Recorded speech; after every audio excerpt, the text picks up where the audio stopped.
Hello, everyone. Welcome. I am Katherine Wu. I am one of the therapists at CSUSB CAPS. Thank you so much for joining this presentation on connecting when we're mad. I hope that all of you are safe and healthy right now at home. And I'm sure that this topic of relational difficulty has come up a lot for you during quarantine. I hope this presentation is helpful.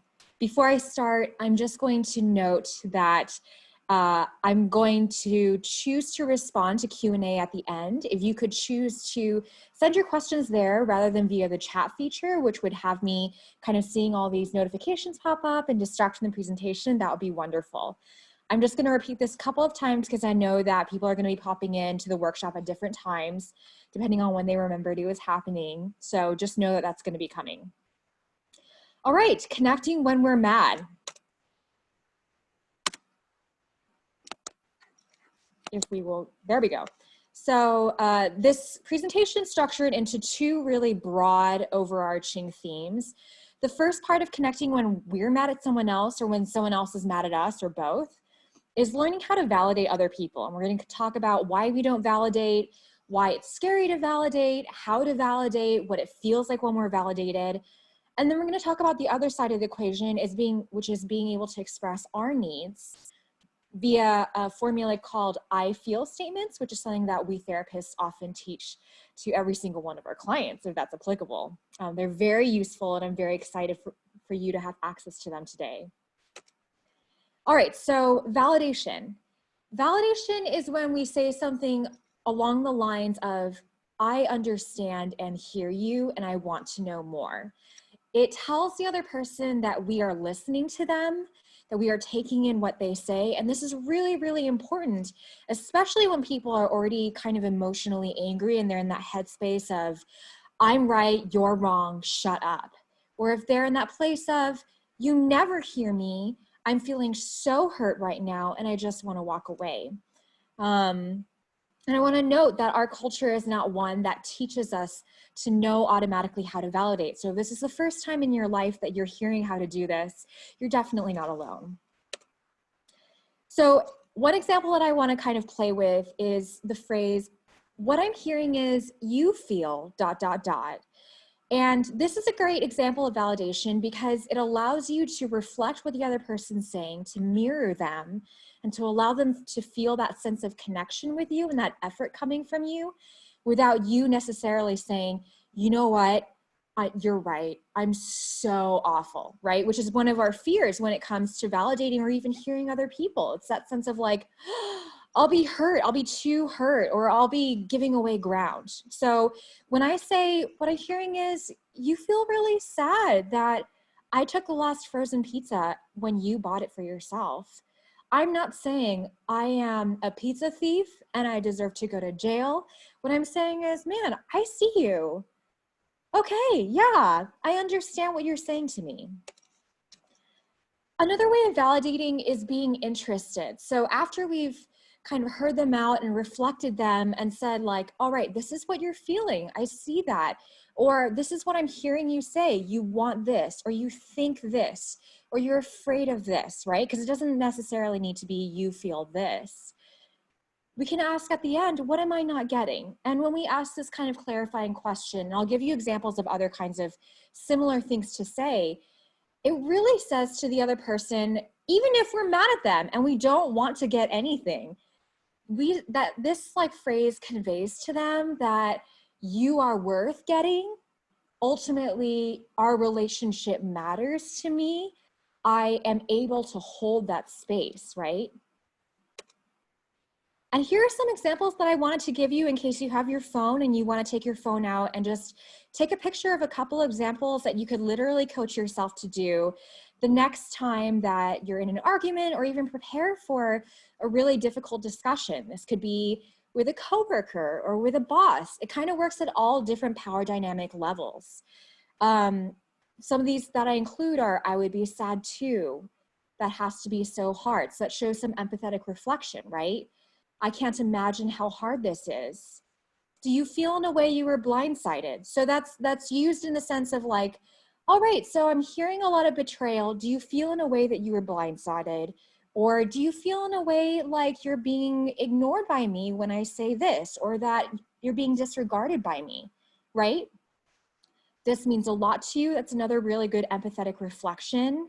My words really hurt you is a really extraordinary one to use. And I think that, and I'm going to talk about this more in a second, that one is probably the one that gets the biggest gut reaction from people who are trying to say it, where it's like, oh, no. And it gets the best reaction from the people who are feeling hurt and are maybe expressing it in really unproductive ways, like lashing out. So this is someone that goes off when they're angry instead of being vulnerable and saying what they're feeling or needing. This is useful for people who are shut down and who are really afraid to even try to connect. My words really hurt you. My actions really hurt you. Or you're really hurt. Just an acknowledgement, seeing where that person is. It's extraordinary the power of being, what the power of being seen is, regardless of how, I think, hopeless you consider a certain relational situation. And then finally, another example I give is, I can see how hurtful this is. So if my words really hurt you, or I would be sad too, feels way too emotional and inaccessible to you, we can kind of go the more distant route, but that's still really empathetic. And that's still really validating, which is, I can see ... I can see that when this happened, you felt really alone. I can see that this made you feel worthless, right? So a variation that I want to talk about with did I get everything is tell me more. So let's say someone's just like, they've come to you and they're not using great communication skills.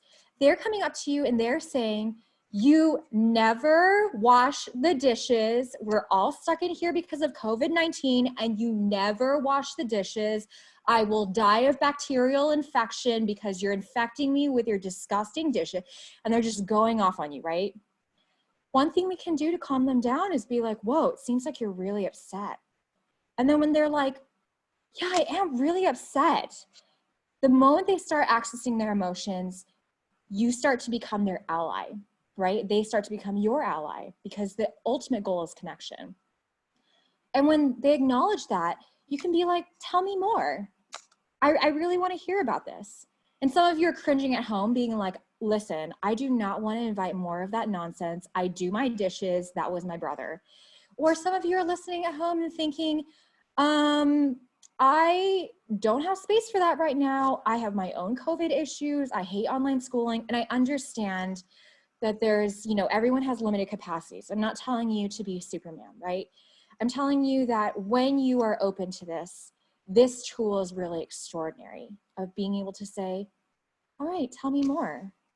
Because what that signals to them is, whoa, okay, I misjudged this person. I expected them to be really defensive because I'm thinking of them as this way and it's very negative. And they're being so reasonable and I can't help but I feel like I'm being defeated in my negative perception of this person, right? Tell me more is so open. Thought for you. So other things that we can do to kind of work with this is say, what are you feeling? Help me to understand, which is something that I love saying in my everyday life. I know that sounds so therapist-y and so cheesy, and some of you are sitting at home being like, please, you get away with that because you're a therapist. And I do that with people who don't care that I'm a therapist because I'm their sister or they're my auntie, and they're just like, you're a cat. Help me to understand is beautiful because it kind of invites this place of we are on the same team. And I cannot tell you how powerful that is when both of you might initially come into this scenario being like, we're on different teams and only one of us can win, right? Another really powerful question we can ask is, what do you need? Because sometimes people lash out or shut down or do the passive aggressive thing, they get mad and they say like, it's fine.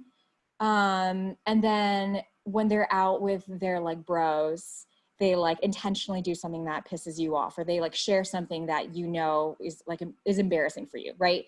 The reason people go all those routes is because often they don't know how to get what they need otherwise. So they're like, I'm just gonna push buttons. At least I can hurt you in response to my getting hurt. But really what needs to happen is them getting their needs met. Can I ask some questions? It's really beautiful. What is helpful, my opinion or just listening to you? Such a beautiful question to ask because, and this is important for all of us. I as a therapist sometimes recognize this in myself. We as Americans are socialized to literally just fix. We're so anxious about emotional pain. We don't know how to handle suffering in others that we care about. We are raised to believe in grind culture and like, just suck it up, get over it, find the solutions.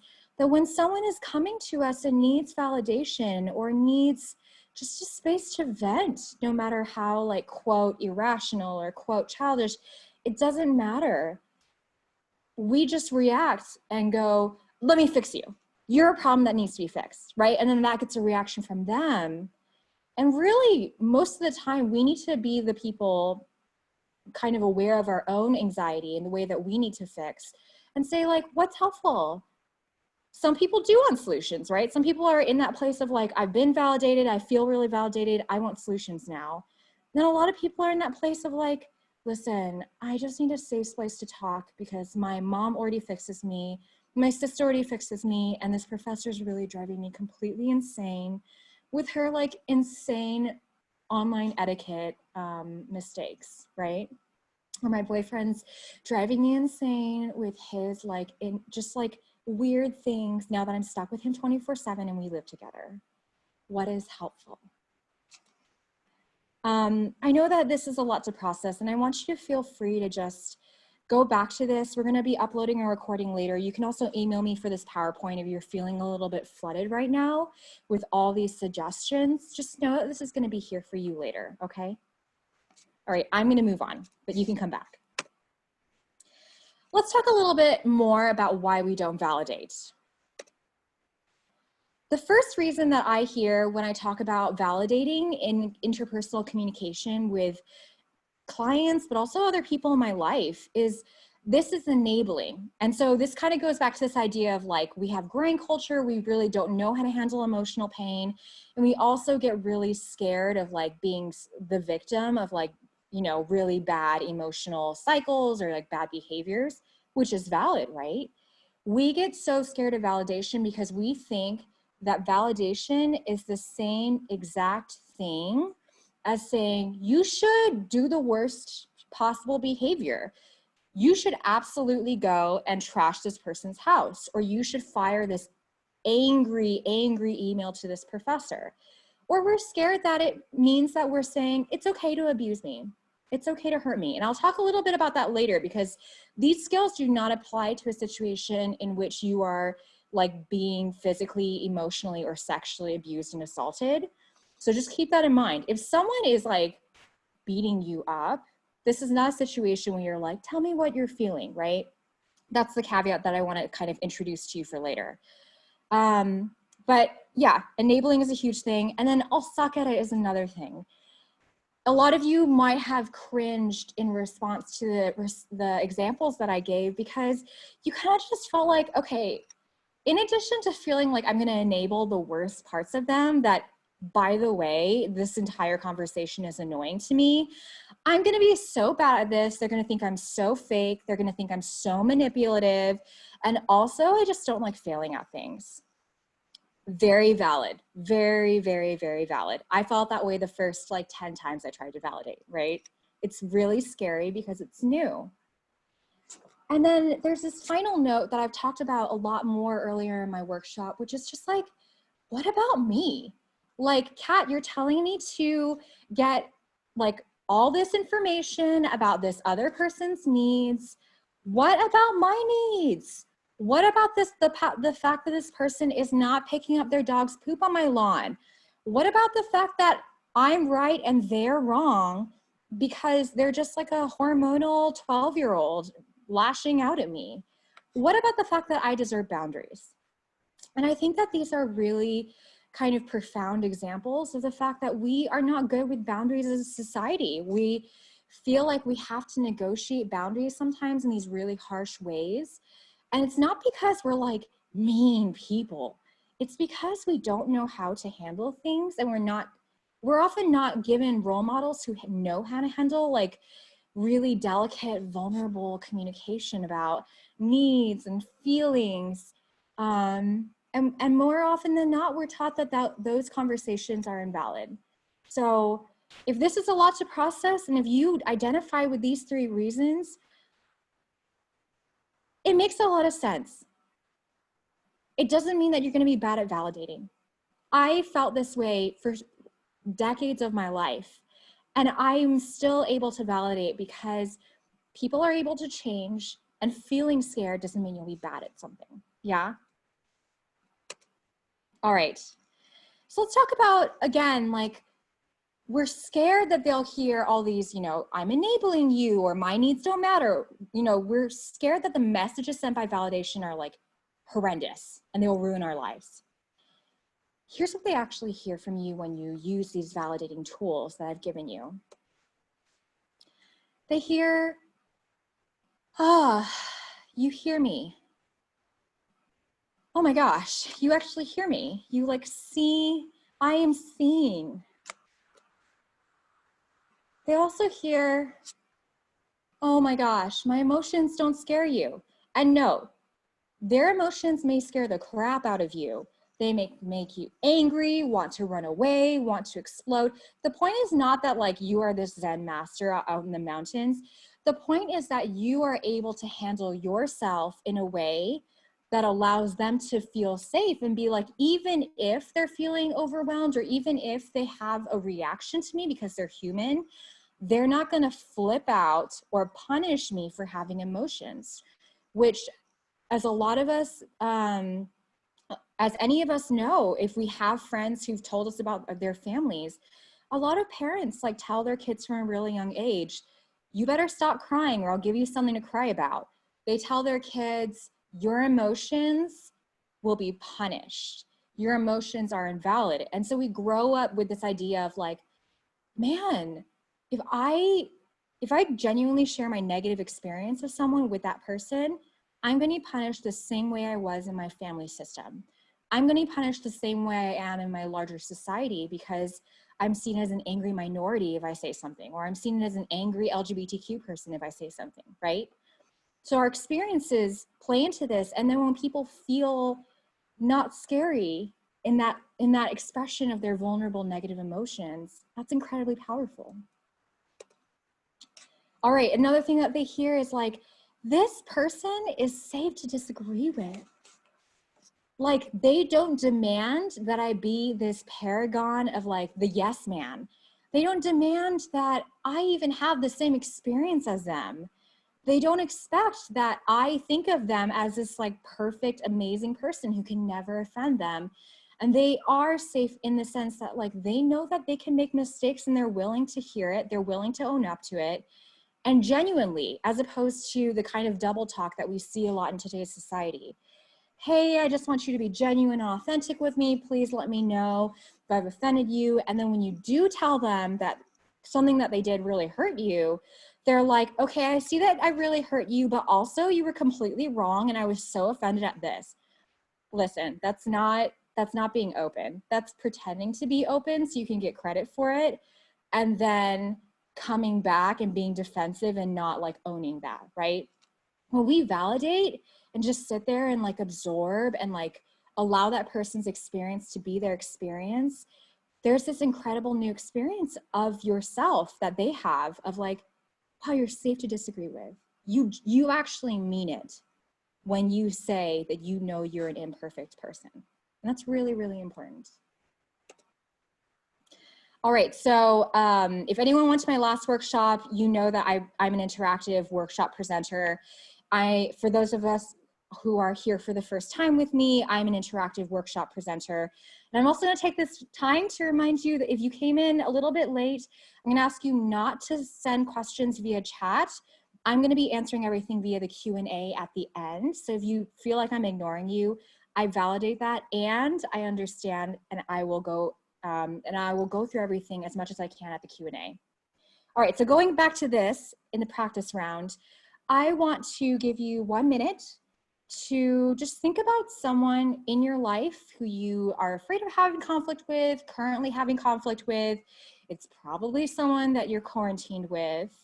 And think about like 3 things that you could say to them out of this list. Just 3 things you can prepare for the next conversation when you fight about like cheeseburgers or whatever it is.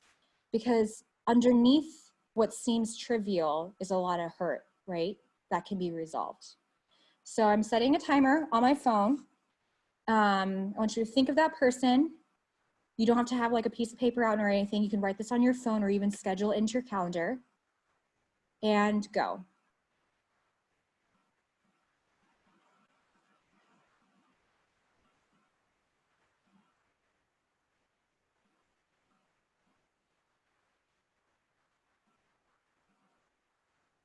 For those of you watching the recording later, feel free to pause on this and go back through the slides and take more time to do this practice round.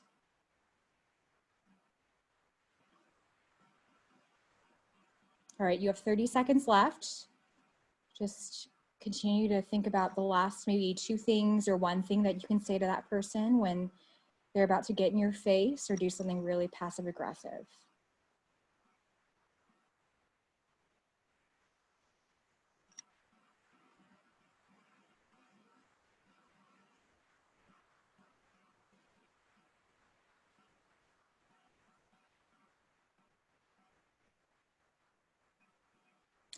All right, go ahead and stop. If you want to go back to this later, you definitely have time. Again, we will be uploading the slides and the recording, although that will take a little longer because we're still figuring out closed captioning, so stay tuned. All right, so let's go to the second part of my presentation. Some of you have been sitting here and thinking, listen, I am fine with validating. I'm great at validating, but I'm the one who's upset. I'm the one who's about to blow up or passive aggressively, I don't know, like smear someone's door with paint because they are getting on my last nerve. What can I do instead of defacing their property or sending like a really nasty text to express my needs and my emotions? So we're getting to the part where the second part of it, kind of the connection tango, which is using I feel statements to communicate what we feel and need. I want to remind you of the ways in which we do kind of culturally express ourselves, regardless of what our family microculture is like or what our ethnicity is. My timer's still going off. We say things like, you never, so things like, you never loved me, or man, you never check your email. We also say things like, well, if you didn't just, as in, well, if you didn't just annoy me, I wouldn't have to lock you out of your own bedroom all the time. It's really your fault, which is something I'm going to be talking about later with reference to domestic violence. And then we also say really defensive, unhelpful things like, you're ignoring how, and I see this all the time in couples therapy. It's like, well, I'm going to get into the past with you and really like fight with you about this one detail. You're ignoring how before I slammed the fridge, you came in with your dirty shoes that I've asked you to not come in with 1,000 times. That was so unfair. How are you not understanding this, right? So alternative, I'm going to propose to you today. I feel, and then insert an emotion word. So I feel upset, can be as broad as upset, when you blank. And one of the high schoolers that I once taught this to twisted this and was like, I feel sad when you're an idiot. And that's not how you use this. The second phrase has to be something along the lines of like a very concrete, non-judgmental kind of description of what happened. So it can't be like, I feel really angry when you're just being a screwed up person. It can be like, I feel really angry when you throw things at me. I feel really sad. Throw things at me is a bad example because that's domestic violence. I feel angry when you leave me unread. I feel alone when you just slam the door and walk out when we're arguing. I feel afraid when I see you shut down after you come home and I don't know what's happening, right? So these are not like you suck kind of statements, which I know is kind of the impulse when we're angry or upset. This is really us having a moment of self-control and choosing to go the route of, I'm going to use a non-charged statement. I'm going to choose connection rather than, quote, being right. If we want to add on to this, and this is optional, I know that you may already be processing this I feel statement already with some skepticism. I'm going to ask you to add on, can you blank? And the blank is a need of yours. You can look up like emotional needs, validation, support, you know, just for examples. If you don't know how to articulate that online, just go on Google Images. But really what you're saying here is, can you give me this? Can you do this one thing that maybe seems so obvious to you, but you're giving them a chance to understand you better, and you're assuming that they're not reading your mind and not you, by saying like, can you please wash the dishes next time after you have a dinner party? Can you please tell me that you love me and hug me when I'm crying, right? Often it's things where you're like, I shouldn't have to tell them that. And I'm just gonna remind you, people are not mind readers. We all have different upbringings. We all have different kind of educations, like social educations on who we should be and what's appropriate. And if someone's not doing something, it's likely that they're not saying, well, I know they want me to do this, but I'm just gonna deliberately withhold it for fun, right? There's something going on there. So, oh no, and this is too big for some reason, so I'll read it to you. I'm gonna read you a couple of more examples. I wrote, I feel attacked and disrespected when you tell me I'm being dramatic. A lot of female identified individuals might really identify with this because there's a massive cultural prejudice against women being emotional, right? Can you validate my feelings instead? I know this is probably the last thing that you think is realistic to say when someone tells you you're being dramatic. And I can completely guarantee that it can make huge changes in the other person's behavior. I feel uncomfortable when you want to compare grades for every test. So maybe this is like a friend of yours who's like mad competitive. They're just a gunner, and that's cool. That's fine. Doesn't make them a bad person, but it makes you anxious, makes you uncomfortable. You ask, can you just check with other people? I feel unloved when you read me unread for days. Can you text me and tell me I'm thinking of you but will be busy? Right, so this is again like us being able to have that capacity to not jump to assumptions and to be like, they don't know what I need. They do care about me. I'm going to communicate what I need, right? So I want to remind you that if you're kind of feeling like, listen, this sounds great when you're using it, but I've never communicated my feelings like that in my entire life because it wasn't safe to do that in my family. I feel like it's not cool to do that unless I'm posting a meme on social media or DMing my friends. And now you're asking me to do this with a person who has like pissed me off since the day they were born, AKA my younger sibling. And I'm gonna remind you that we have this incredible resource called the internet. And you can literally write feelings list on Google, click the images tab, and there's this amazing lists of feelings. And when I started out doing this, because I was raised in a family like that where you don't talk about your emotions, I would literally sometimes go to my room, I would like look up the thing on my phone and I would be like, okay, what am I feeling? I'm feeling annoyed.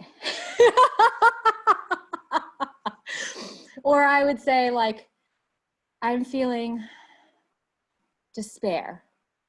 And sometimes we don't feel comfortable naming those things. So we hide it with anger. We're like, I'm angry. That's a strong emotion, right? What we see is a lot of male identified individuals who are raised male identified are often kind of predisposed via socialization to be like, anger is appropriate, but sadness is not. So I'm going to jump to anger every single time that I actually feel humiliated, or I feel miserable, or I feel unloved. I'm going to explode because that's okay. right? So work on refining your understanding of your feelings, but there are resources out there on the internet to give us words to put to the sensations in our body and the feelings ricocheting around our brains. Okay, so I'm gonna give you a practice round. Again, I'm gonna time you. I think that this is so useful because we often absorb information intellectually and then we forget it. It just like siphons off, and y'all are like busy people with so many things to remember. And if I can help you practice this with my time, I'm gonna help you do that. So I'm gonna remind you that the formula is I feel blank when you blank. Can you blank, right? And you can look up the feelings list. You can look up a list of needs if you need to. Just think of that one situation, even if it's like a small situation, tiny in your life. Take this 1 minute of your life to brainstorm like one thing you can say, or two I feel statements. All right? Starting the timer. Go ahead. And again, for those of you who joined us late, I will not be answering questions until the end. I'm going to be looking at the Q&A, not the chat box. If you message me anything via chat, I would love it if you could please repeat that in the Q&A box so that I'll actually see what you've written me. All right, you have 30 seconds left. Remember that you can always go back to this and refine it, so no panicking necessary.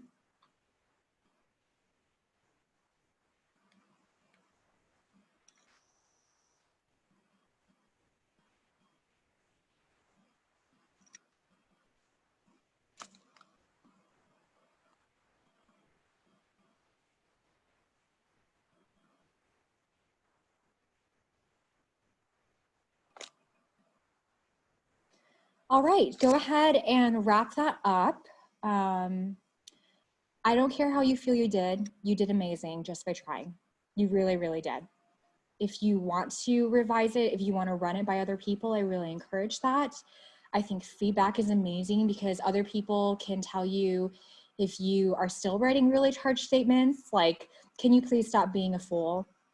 Versus, can you please come home at between 11 and 12?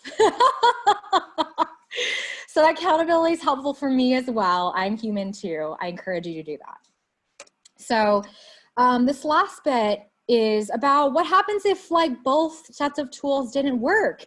So let's say your future self is like, I signed off after like the first 2 sections and it didn't work and you betrayed me. Fair, I understand that feeling. And I'm gonna go through this last section to kind of talk about what happens when the I feel statements and the validation seems to not land on people. All right, so one of the other therapists in CAPS informs me that record players have actually made like a serious comeback these days. So like y'all probably actually know what a record player is, but a record player, you know, is like this giant situation like this, and you put records on it, and sometimes if it gets broken, the same tune, like the same part of one tune plays over and over and over again. And so we have this phrase called broken record. And when I encourage you to broken record something, I'm specifically telling you that, listen, a lot of people that don't know how to hear us or we feel like, oh, they'll never listen to us. Those people have probably never heard healthy communication before. They probably have never really absorbed it, even if they have, or maybe they have and they're just so emotional that they're not ready to actually hear what you're saying. They're kind of psyched up for a fight, or they're psyched up for you to hurt them. You know, they're scared of you, or they're mad at you, or they're wanting you to be scared of them. And when we repeat the same phrase calmly over and over again, it's a way of training them to understand that we're respecting ourselves and saying, I'm going to be calm with you. I'm going to be safe to talk to you, but I deserve to be heard, and this is important. And I think that this goes back to the idea of like not jumping to assumptions about other people's intentions. We really don't know where other people are coming from when they're resistant to something that we're saying, no matter how reasonable it is. sometimes people are just afraid of change. Sometimes people are well-meaning, but they're like, this is the only way I know how to communicate. What do you mean you want me to stop calling you an idiot? You know, like there's a lot of ways in which people are limited, and we forget that. And when we take a step back and use these tools, we're really practicing a lifestyle of awareness that other people are limited and we can only meet them where they're at, you know? So Broken Record is an amazing tool. And then another one, if that person's coming into that conversation super activated, they've really psyched themselves up, they've gossiped around the office, they've complained about you loudly, you know, they've just like done all this stuff to like paint you as the villain in their head, and they're like ready to like for the smackdown, and nothing that you say, even the broken record, is getting through to them. At that point, you're allowed to be like, okay, let's press pause. Because people are not their best selves when they are angry. If you look at like literally like a MRI scan or a PET scan actually of like the blood flow of what's happening in your brain when you're angry, all the blood, all the activity drains away from the part of your brain, your forebrain, that says like, maybe we should be rational and listen to this person. Maybe we should be empathetic. So literally, like sometimes people are not in their right mind when they're angry. And I'm not immune to this. All of us get emotional, whether we're like humiliated or threatened. We all get this way. And sometimes we just need to hear, I love you too much to argue with you right now. And I feel a statement that we can use to kind of pause a conversation and be like, I'm setting a boundary, is to be like, I'm starting to feel upset and angry. I need time to calm down. Let's talk about this in a few days.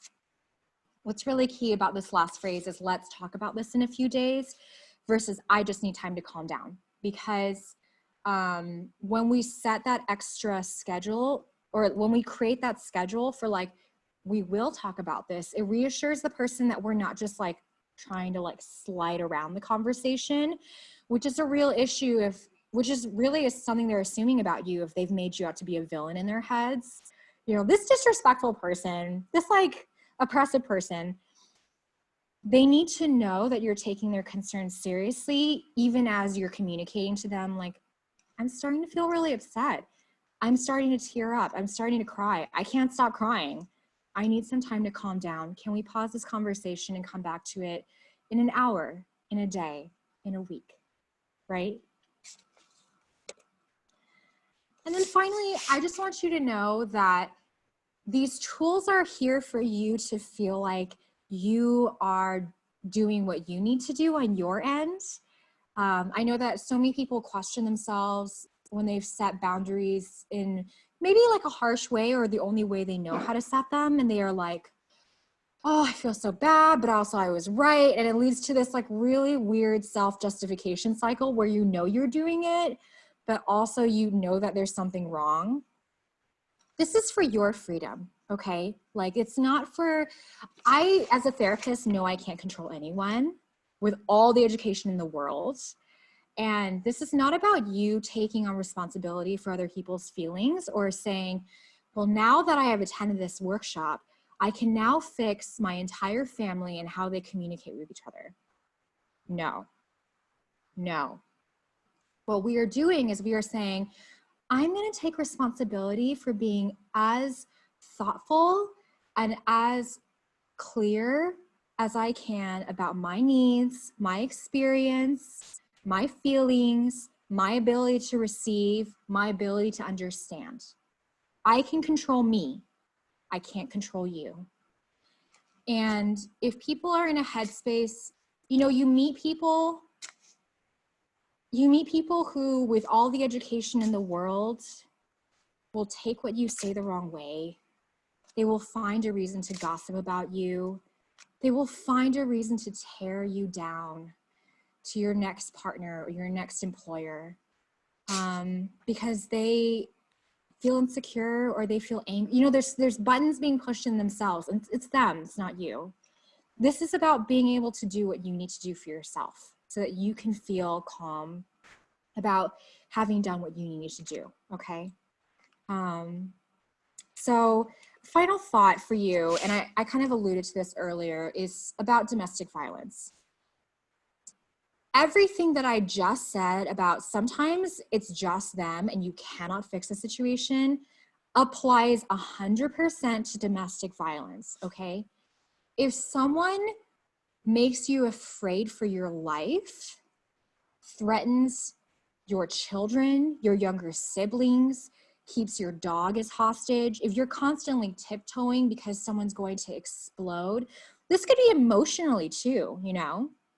If someone has a history of inappropriate sexual like overtures towards you, which I would totally include as a form of violence, these are not tools that we need to even consider using with them.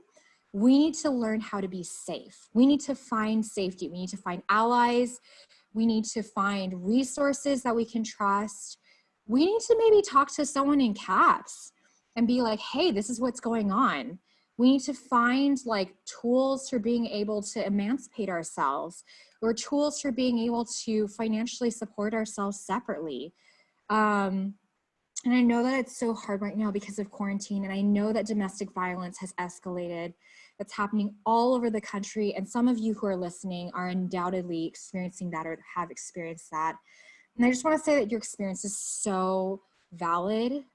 You did nothing to earn that violence towards you. And there's nothing that you need to be doing to fix this, okay? So if you're in that situation, please feel free to contact CAPS. Please feel free to contact the National Domestic Violence Hotline. This is the number. And there's also so many resources online. There's Facebook groups. There's probably things for people on Snapchat and Instagram. Who knows? There probably are. But if there are, I will find them and send them to you, okay? So that's my final note. Thank you so much for coming to this workshop, for participating in it to the extent that you were able to in your current emotional situation. I'm gonna go ahead and start with Q&A now. I'm excited to look. There's about 5 questions.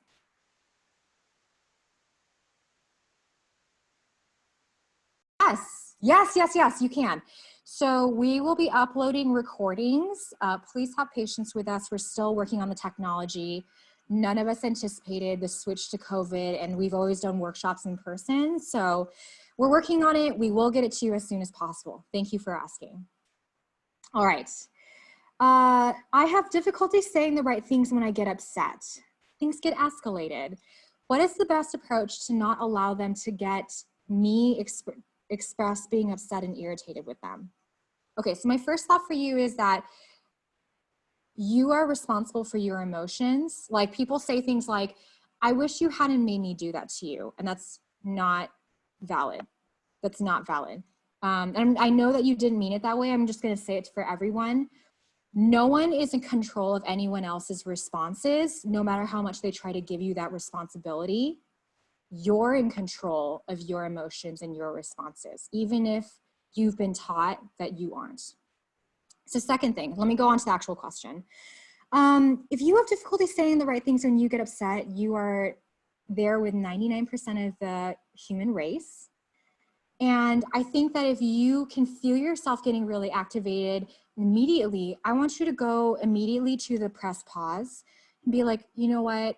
I don't want to hurt you. I get in this place sometimes where I feel like I want to lash out at you, and you matter to me. Please, let's pause this conversation, okay?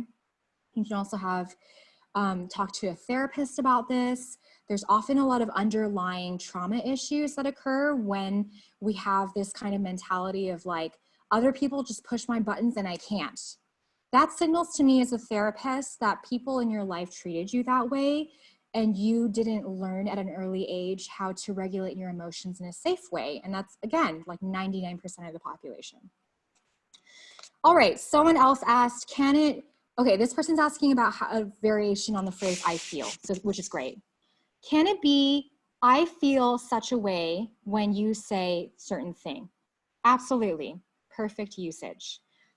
I feel butthurt when you pass me by without saying hi after I've greeted you. Or no, when you say that I'm dramatic. I feel hurt when you say I'm dramatic. Perfect usage. All right. There's non-DV, just acknowledgement that it's really, really important. Someone also asked about setting boundaries and let's see. They're saying that another person who is important in their lives makes assumptions about them that are really, really negative, and that it feels like there's this really unproductive kind of discussion that occurs around this kind of repetitive set of assumptions. And they're like, I made a boundary. Is it reasonable to make this boundary? And I'm like, yes, yes, make all the boundaries in the entire world. Now, I don't know what the boundary was. I don't know if the boundary is like, you have to sleep outside. I assume it's not. But if the boundary was something like, it really hurts me when you say these things to me, I'm going to ask you to stop. And if you do say this, I'm just going to leave. I'm going to leave the room because this is a boundary of mine. That's wonderful. And thank you so much for modeling that for me, modeling that for everyone else in the room. All right, someone else asked an incredibly vulnerable and awesome question. They were like, what is the best approach I can take when I'm getting frustrated or mad instead of ignoring someone? Yes, join the avoidance camp. We are the majority of mankind. So a lot of us react to negative emotions by being like, bye. And cancel culture is like a real thing, right? I have thoughts on how there's social justice elements to validating cancel culture, but we're very quick sometimes to cut people off. And I want you to know that A, it's normal to have that avoidance mechanism. Maybe it wasn't safe to talk things out, so we just learned to ignore people and cut them off, and that's okay. If you are wanting to take steps towards not doing that, I really encourage you to be incremental in the way that you approach being vulnerable. So I'm not saying charge in there and be like, here's all the I feel statements. I'm going to put myself out there, and then I'm going to have vulnerability hangover and shut down and freak out and regret everything. Because I know that that's probably what you're imagining. Avoiders tend to be very afraid of their own emotions. What I'm going to say is I've done this before. You can write things down. You can write a letter, and then you can practice a conversation with other people, trusted people, not just the ones who are like, yeah, get that person. The people who will give you actual feedback, practice with that person. Practice with a therapist. We are here for you, you guys. We are here for you to practice your angry conversations and to vent to us. But ultimately, just be kind to yourself and know that you're not going to use these tools perfectly. You're not in control of the conversation, especially the first few times you practice this, and you have the rest of your life to do this. You're going to be great.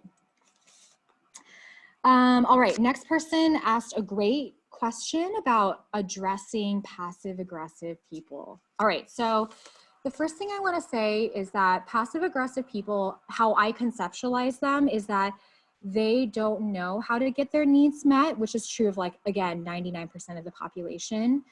So instead of being able to come to you and say hey, this, it really just annoys me when you move my mustard container around in the fridge because I need that to be there when I need it. They're like, all right, it's war, right? So that's basically I don't know how to get my needs met, and I learned to retaliate. If you can understand that there is that kind of dialogue going on inside of them, I want you to think about sitting patiently with a small child. And listen, this could be with someone who's 68 years old. This could be with someone who's 90 years old. Age does not mean that people have grown up, right? So, and I feel like a lot of people are yeah. Think about sitting with the version of them that is the age that they're acting. And being like, hey, I just want to check in with you. Again, giving them space. Even if you know they're being passive aggressive and they've done it to other people, being like, hey, I noticed that after I accidentally put your ketchup container back, all my things were rearranged in the fridge, and some of them were like, you know, put in the shoebox. And I just want to check in with you and see if that made you feel upset. You really matter to me. So being the adult in the relationship, seeing like the inner child that's coming out and having a tantrum and being like, I'm going to get you. And this can only work after we've done our own internal work of being like processing our emotions, being validated, because working with someone who is passive aggressive and has not worked past those childish parts of themselves, especially if there's someone in power over you, especially if they're older than you, oh my goodness, it's so frustrating. It can be so abusive. It can be so demoralizing and hurtful. And I want you to know that your emotions need to be held by other people before you can kind of allow yourself to be gentle and kind towards that person. Another way is just setting boundaries with them and being like, you know, it really matters to me that we have a good relationship.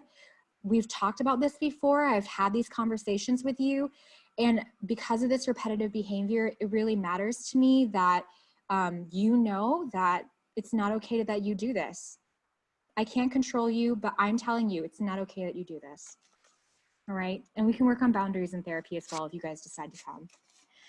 All right. What are some of the things we can do to make sure that we don't get lost in the heat of the moment? It's easy for me to jump in. Okay, good. So this is a variation on the earlier question. And I think that one thing that is helpful to keep in mind is that most of us have unrecognized anger issues. I'm going to let that sit. Most of us have unrecognized anger issues, and everything that I know about anger management basically is literally like counting off, being like, before I allow myself to say this, I'm going to count to 10. Before I allow myself to react, I'm going to check with 2 people to see if my reaction's okay. We need checks on our behavior. That doesn't mean we're defective or bad. It means that we're human. I do this too, and I'm a therapist. So really excellent question. Thank you.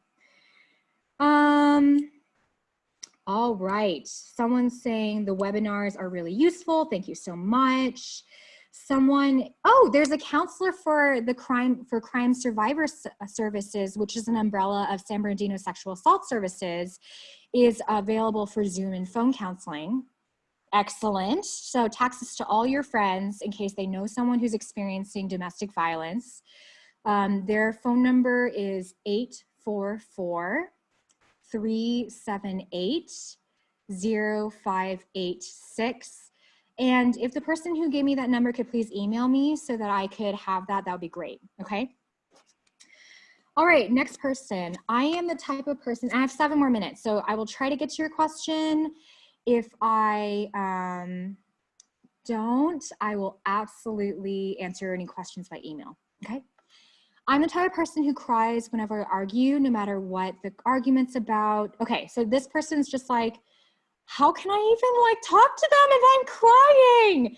And that is so normal. I've heard that so many times. Thank you so much for sharing that. So if you're crying when you argue, that is maybe a signal that like it might be helpful to work with a therapist and be able to deconstruct, like, what is it, like, what are ways to slow down my emotions? What are ways to understand my emotions before they hit me like a freight train? And another thing that we can do is we can practice mindfulness generally in our lives to be able to notice things that are building up, because often it's like a buildup, right? Before we just burst into tears. And another thing that I'm going to say to you is that that's normal. And if you are in a situation where you start crying because the people in your life can be really invalidating or they can be really hurtful, this is not, you know, maybe what you need to practice being kind to yourself and saying like, I can't have this conversation right now. It means a lot to me that you came to me, but I'm really upset. You can see that I'm crying and I want to talk to you when I'm calm. Yeah. Another person's talking again about domestic violence. Another person, someone's educating me and letting me know that the term butthurt is really, can be really hurtful to people who had negative experiences. And thank you so much. I will do my best to kind of like be cognizant of that in my language from now on. I'm not offended. All right. What would be the best way to talk to someone who is diagnosed with depression? Good. I care about this person and they don't have the best way of expressing their anger. Good. Would it be acceptable to discuss these issues when they are not feeling down? Yeah. Okay, so a misconception about people with depression is that they're like very fragile, and people with depression may actually think this of themselves. The truth is that being able to survive depression makes you one of the strongest people like to ever exist, because depression is crushing, it's silent, it's invalidated, it's often invisible in certain cultures. You literally see people who come in and they're like, I'm not depressed, I don't cry, but I don't know, like I just don't digest things anymore, because they're literally taught from a young age that depression's not real. This person does not want to be handled like they're glass. A huge concern of people that have depression is that they're burdens, because they see people tiptoeing around them. And I'm not calling you out, okay? I'm not calling you out because I do that too. But I'm saying to you, like, don't be afraid of using kind, non-judgmental language to convey your needs, because that more than anything will help them to remember that they are like not a burden, that they can contribute to your lives too, and that they matter. Also, if they're struggling with depression, CAPS is here for them, as long as they're a registered CSUSB student. But there's also other therapy services available. Look on psychologytoday.com. All right, another person is an emotional avoider, or they define themselves as an emotional avoider. I'm gonna say that they have avoidance, which I should have said earlier. Is this the same person? No, it's a different person. All right. Oh, they're working with someone who may have a neurodegenerative disease, so their brain is degrading because of a organic disease. The other person, neurodegeneration, they have a tendency to go blown up yelling. And culturally, it's hard to challenge them because the person with a neurodegenerative disease is an elder. Asian American, I can completely understand that. They don't have the legal power to remind, the person that they need medical care. You knew most of these phrases, good, that's incredible. You have tried them, incredible. However, it has yet to work. Any suggestions? It sounds like you're in a place where you need a lot of support yourself. A lot of the time, and I said this earlier, you can't control what the other person's doing. These are not phrases to make other people change. It's to help us have peace with what we've done and know that we've done the best thing that psychological science teaches us to do, to communicate. And when someone has a neurodegenerative disease, they will often become very dysregulated, which means that their behavior is very extreme. They can be very hurtful because the part of their brain that holds them back is literally degraded. I want to validate your experience and say that something we literally study in geropsychology, which is the study of working with older individuals, is how to handle caretaker stress. It sounds like you're the caretaker. You are not alone in experiencing that frustration, and I encourage you to seek out sources of support and to just know that if they're in a place where they're not able to help themselves, you're not responsible for that. And one resource can maybe be like the adult services in your area for elderly adults. Someone asked if CAPS offers therapy. Yes, we do. We offer therapy. They asked for clarification. We offer group therapy, individual therapy, and couples therapy, just like you asked. So all of the above. But if you're in a couple and you're wanting to come in, we can only see you both, or all three of you, however many people are in the couple, if you are all CSUSB students, okay? How can I react to someone when the person triggers me when you're in an argument? So that's a variation on the earlier questions. I'm gonna say refer to my earlier responses. When will this workshop be posted? Thank you for it. You're welcome. Yeah, it was my pleasure. I really love engaging with you guys this way, and I wish that we had been able to do this earlier. I think you'll be able to find this workshop once it's available on the CAPS website. So if you Google CSUSB CAPS workshops, you should be able to find the recordings once they're up. All right, I'm gonna sign off, and thank you all for your participation. I see that there's a lot of you here, and please come to our next workshops if this has been helpful. All right, bye all.